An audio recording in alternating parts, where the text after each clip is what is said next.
De um lado, José Eduardo Barreto Conceição, o Zé Pequeno. De outro, Manuel Machado, o Mané Galinha. A guerra do tráfico começava a existir no território nacional. E por ironia do destino, o inferno social surgiu na Cidade de Deus, em 1979. Essa história ficou muito conhecida através do filme de Fernando Meirelles. Mas o que poucos sabem é que ela realmente existiu. No vídeo de hoje, contaremos quem foram as pessoas que deram origem aos personagens do filme Cidade de Deus. E aí pessoal, beleza? Meu nome é Bruno Fabio, esse é o Planeta Novo. Se você ainda não é inscrito no canal, vai se inscrever agora e deixar o seu like pra ajudar a gente aí. A meta de hoje é 7.032 likes. A gente tá cada dia mais aleatório, mas ok. E hoje a gente vai falar sobre a Cidade de Deus e sobre o filme, né, de Cidade de Deus, que deixou a história muito famosa. E tem várias histórias, na verdade, porque, tipo assim, tem a história que foi contada no filme, tem a história que realmente existiu, tem a história que os atores viveram antes do filme, que viveram depois do filme. Todas essas histórias são muito curiosas. Inclusive, a gente pode até fazer aí um vídeo de curiosidades sobre a Cidade de Deus. Tem várias curiosidades muito legais. E se esse vídeo aqui der bastante views, se a galera gostar, a gente vai fazer outro sobre isso. A Cidade de Deus foi construída por Carlos Lacerda entre 62 e 65, isso no Rio de Janeiro, na zona oeste do Rio de Janeiro. Foi construído como se fosse uma espécie de Coab, que é um conjunto habitacional onde as pessoas que principalmente perderam suas coisas com enchentes e deslizamentos iam morar. E no começo ela não era tão grande quanto é hoje, assim como a Rocinha em qualquer favela. Porque qual que é o sentido da favela? Na favela vão morar pessoas que não têm condições de morar em locais onde ela tem que comprar o local ou ela tem que pagar aluguel. Normalmente é assim que funciona a favela. Hoje em dia não, obviamente, essas favelas que já estão ficando velhas, igual a Cidade de Deus, que já tem a idade de cidades, por exemplo, a minha cidade tem a mesma idade de Cidade de Deus. Então Cidade de Deus tem locais que já estão totalmente, assim, estruturados, né? Tem local onde chega o saneamento básico, por exemplo, que é um dos problemas das favelas. Então tem uma infraestrutura ok, entendeu? Mas, normalmente as favelas, elas eram construídas por pessoas que não tinham condições nem de comprar nada, nem alugar. Então elas iam pra um local onde não era de ninguém. Era um local abandonado, que era onde? Nos morros. Porque no morro não dá pra construir casa. Pelo menos não dava, né? Não era um negócio que a galera queria. A galera via, tipo, um mundo assim. Imagina um mundo quando não tinha esse tanto de gente. A galera via um monte de lugar pra construir casa. Fala, onde é que é melhor? Onde é plano, tá? Não precisa subir morro, não precisa descer. Então as pessoas não queriam morar no morro. E os favelados acabaram construindo as favelas. As pessoas começaram a construir barracos de pau com lona, que era o início. Aí depois a pessoa vai colocando um barraco de madeira, e foi construindo casas de alvenaria e coisas do tipo. Então sempre as favelas estão em expansão, até onde dá, né? Quando a favela tem bastante terreno pra trás dela, ela expande, igual a da Rocinha, chega a ter alguns morros dentro, tá ligado? É absurdo, assim, o tamanho das favelas. O Capão Redondo em São Paulo também é absurdo o tamanho da favela, tá ligado? E até hoje ela tá em expansão. Se não tá expandindo pros lados, expande pra cima. Ou, igual a gente falou, se não tá expandindo em número de casas, tá expandindo em qualidade de vida e coisas do tipo. E isso não tem muito a ver com a relação com o governo, né? Que é uma relação bem precária, que o governo muitas vezes acaba abrindo mão desses locais. Tem mais a ver com o desenvolvimento de cada um das pessoas que moravam ali. Só que nos anos 70, principalmente no final dos anos 70, começaram a se mudar pro meio das favelas pessoas que não queriam ser encontradas pela polícia. Por quê? Porque a polícia não ia na favela, porque o Estado não atuava na favela. Você entendeu? Então algumas pessoas viram na favela e falaram assim, ah, ali o Estado não liga pra eles, então vamos esconder com eles. E muita gente que, tipo, devia alguma coisa começou a se esconder no meio das favelas. Até porque muita favela não tem ruas em certos locais, tem só vielas, becos e vielas, né? Chega uma hora que, assim, se você não for morador, você não sabe andar lá dentro. Você não sabe andar, você não consegue subir com carro. Então, tipo assim, dificulta muito a entrada da polícia. E se esses caras se armam lá dentro, e esses caras fazem das pessoas ali um escudo, o que acontece? Tá formado a base e tá formado o local pro tráfico se desenvolver. E foi isso que começou a acontecer no final dos anos 70. Só que naquela época era muito diferente de hoje em dia. Naquela época a guerra do tráfico não era tão lucrativa, os exércitos do tráfico não eram tão grandes e não acontecia dessa forma tão violenta quanto hoje. Então se vocês verem a gente falar aqui de criminosos antigos, vocês vão ver que tem até um negócio que fala assim, é bem diferente do que é hoje. Você vai perceber que tem essa diferencinha aí. E o Zé Pequeno realmente existiu, tá ligado? Ele existiu e ele tava no meio disso aí tudo. Ele viveu na Cidade de Deus, que na época tinha algumas pessoas lutando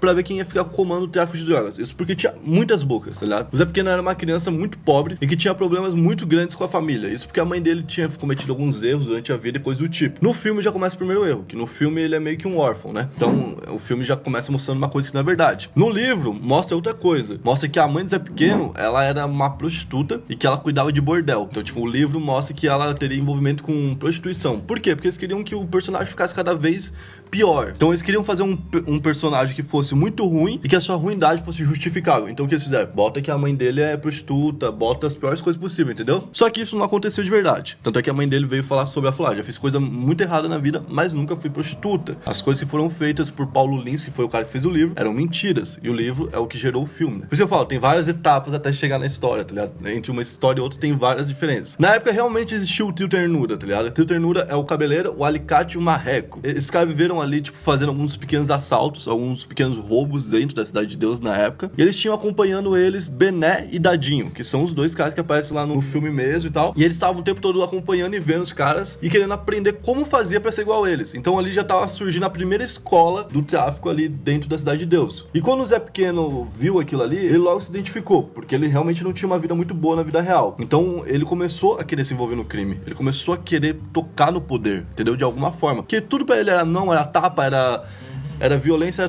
tudo é assim. Então pra ele tudo era não. Pra ele, nunca nada podia. Então o que ele falou? Eu vou pegar no poder. Se eu tiver um revólver, todo mundo vai falar assim. Então, desde pequeno, ele começou a usar droga, começou a querer mexer com o tráfico, porque isso dava poder pra ele. Ele achava que isso dava poder. E ele começou a fazer alguns pequenos assaltos na época, até que um dia ele participou de um assalto muito grande. Isso no filme. Ele participou de um assalto muito grande no motel, que ia mostrar no motel, que era pra ele ficar cuidando da polícia, que se a polícia entrasse era pra ele avisar e coisa do tipo. E no filme ele acaba entrando dentro do motel, atirando em várias pessoas e matando várias pessoas. Mostrando que o moleque é completamente doido, tá ligado? E o moleque depois foge depois disso lá no filme. Só que na verdade, esse crime aconteceu, mas não foi feito pelo Zé Pequeno, não foi cometido por ele. Só foi colocado nas costas dele pra de novo colocarem que ele era um cara muito ruim, entendeu? Pra criar um monstro ali, que era o que eles queriam. Eles queriam criar um personagem no final das contas. Zé Pequeno então fugiu, na época eles chamavam de Dadinho, e depois voltou anos mais tarde pra favela. Quando ele voltou, ele percebeu que o tráfico tava dando muita grana. E ele viu isso e decidiu que ele ia pegar um revólver e ia tomar boca por vez. Foi tomando de boca em boca, matando pessoas, inclusive matando amigos. Isso quem conta é o Batata, o cara que no filme tem o nome de Cenoura. Foi mudado o nome dele porque ele é o único sobrevivente da época, e se eles botassem o nome dele real, ele podia processar e ganhar alguma grana. Ele até processou o filme por falar dele, mas ele acabou perdendo, porque ninguém quis depor a favor dele. O único cara que queria depor era o advogado, e o advogado acabou abandonando ele com o processo em mãos, e ele acabou não conseguindo vencer esse processo. O Batata fala que na época o Zé Pequeno matou alguns amigos, e ele tinha medo disso, porque ele era amigo do Zé Pequeno. Tipo, de certa forma eles tinham uma convivência. Só que chegou a um nível que os dois estavam tendo muito controle, muito poder. E ele sabia que em algum momento a ambição de um deles ia fazer uma guerra real existir. E uma guerra existiu entre os dois. No filme, o Cenoura e o Zé Pequeno, eles estão em briga e o Zé Pequeno toma a boca do Cenoura, né? Na vida real, o Zé Pequeno tomou a boca do Batata também. Só que antes disso acontecer, o Zé Pequeno deu uns tiros no Cenoura, que seria o Batata. Ele deu tiro no tórax, ele deu tiro na cabeça, ele deu tiro nos braços, ele deu realmente muitos tiros no cara. Então o cara ficou ali, tipo, perto da morte. Mas o Zé Pequeno não conseguiu matar ele. E ele também não conseguiu matar o Zé Pequeno, pra falar a verdade. O Zé Pequeno, então, arrumou briga com um outro cara. E esse cara foi quem deu apoio pro Batata, né? Na época. O nome desse cara é Mané Galinha. O Mané Galinha, ele era um ex-militar e ele sabia atirar. Então, tipo, já era uma coisa assim que era muito vantagem nele. Porque na época, as pessoas que estavam dispostas a trabalhar no crime não era sinônimo de que sabiam atirar. Então, eram só pessoas que estavam com uma arma na mão, muitas vezes. Na época, isso ajudou muito ele. E ajudou muito o Cenoura a tentar recuperar a boca, né? O Cenoura que é o Batata, sempre lembrando. Eu sei que é confuso, mas vamos lá, que dá pra entender. O Mané Galinha teve raiva do Zé Pequeno porque o Zé Pequeno teria estuprado a mulher dele. Teria estuprado na frente do Mané Galinha. Então, tipo, ele teria ficado com a mulher à força e eu fiz o Mané Galinha ver. Além de fazer isso, ele foi na casa do Mané Galinha pra tentar matar o cara. Isso porque ele queria ficar com a mulher não quis ficar com ele, então ele estuprou. E ele ficou meio com o ego ferido porque a mulher queria aquele cara e não queria ele. Então ele falou, vou matar esse cara. Chegou lá, o Mané Galinha não tava lá e acabou matando o avô dele e matou mais pessoas. Então, tipo assim, matou a família dele, tá ligado? Tirou a família dele, mexeu com a mulher dele. Então o cara tava muito enfurecido. E esse cara foi um dos que foi atrás do Zé Pequeno. Só que na época tinha gente trabalhando pro Zé Pequeno que basicamente só queria um emprego e não conseguia. Muito por conta de morar na Cidade de Deus. Então muitas vezes o cara não passa fome, o cara ia pra boca pra, sei lá, pegar dinheiro. Ser quase que um caixa do supermercado. Mas como o supermercado não queria contratar ele, ele era um caixa da boca. Então muita gente que tava ali era gente que não tinha nunca se envolvido com crime e nunca tinha sido desonesto. Tava sendo desonesto pela primeira vez na vida, tá ligado? Se envolvendo com o tráfico, né? E o Mané Galinha, que tava tentando pegar o Zé Pequeno a todo momento, acabou matando algumas dessas pessoas. Ele acabou matando alguns dos capangas do Zé Pequeno. Tanto que na primeira vez que ele encontrou o Zé Pequeno, ele matou 2 primeiros capangas do Zé Pequeno. E pra quem não sabe, uma curiosidade vai aqui. No filme, no momento que o Mané Galinha mata os primeiros capangas do Zé Pequeno, a primeira pessoa que vai agradecer ele, que vai abraçar ele, é a mãe do verdadeiro Mané Galinha, tá ligado? É a mãe do verdadeiro Mané Galinha que vai lá e dá um abraço. Ela participou do filme dessa forma. Aliás, as pessoas que participaram no filme realmente eram pessoas que moravam na favela. Basicamente, todos os atores ali eram da Cidade de Deus. Tinha alguns atores que vieram de fora, obviamente, mas, tipo assim, a maioria era da Cidade de Deus. O próprio Zé Pequeno era da Cidade de Deus. E tinha alguns traficantes reais que participaram do filme, fazendo, tipo, o papel de traficante. Tinha gente que tinha envolvimento com crime que tava ali. E tinha gente da vida real, daquela história real, que tava participando, como a mãe do Mané Galinha da vida real. E foi assim que o Mané Galinha acabou morrendo. Numa vingança, ele acabou sendo morto por um cara que tinha tido o pai morto por ele. Na guerra é assim que acontece. O Zé Pequeno, então, começou a ser extorquido pela polícia direto nessa época. E a polícia começou a pedir dinheiro o tempo todo, mas o que aconteceu foi que ele foi flagrado com dinheiro, drogas e muita joia. Então, tipo assim, na época,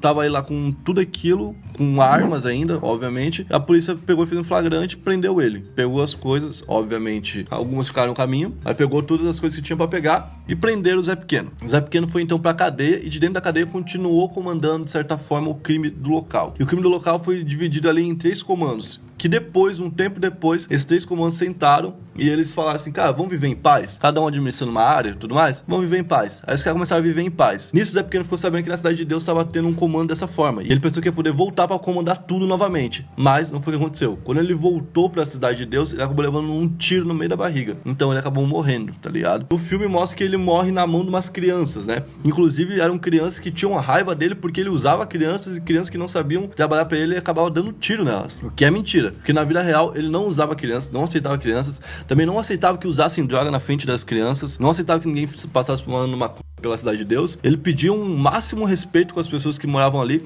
e ele era até bem reconhecido pela galera ali, tá ligado? Ele era um cara que ele era sim criminoso, ele tinha feito algumas coisas realmente muito pesadas, mas não era tudo que foi dito sobre ele. O próprio Batata, que é inimigo dele no filme, fala, não, cara, ele não era assim. E, inclusive, ele também reclama que deviam ter usado o nome dele, que ele queria que usasse o nome dele, o nome Batata. O Batata, que ficou um bom tempo ali sendo traficante, ele acabou saindo do tráfico, mas ele se envolveu num caso de homicídio logo depois, e ele acabou sendo preso por 15 anos. Ele foi solto muito depois, então foi na cadeia que ele acabou vendo o filme, né? Imagina, ele viu o filme da história dele de dentro da cadeia, do nada. E o filme dele tava passando no mundo todo, tá ligado? O cara hoje em dia saiu e ele é assistente social. Ele ajuda pessoas que moram na rua, que tem dependência química e coisas do tipo. Então você vê, tipo, como é que o mundo dá volta, né? Ele não mostra o rosto muito por conta disso. A mãe do Zé Pequeno já falou que o filho não era nenhum monstro, e a mãe do Zé Galinha já falou que o filho era, assim, um justiceiro. Que o filho tava fazendo aquilo por vingança, e por isso ela não vê o filho como alguém errado. Então, tipo assim, esses testemunhos ajudam a contar um pouco melhor de como foi a história real. Mas no fim das contas, a história não é tão diferente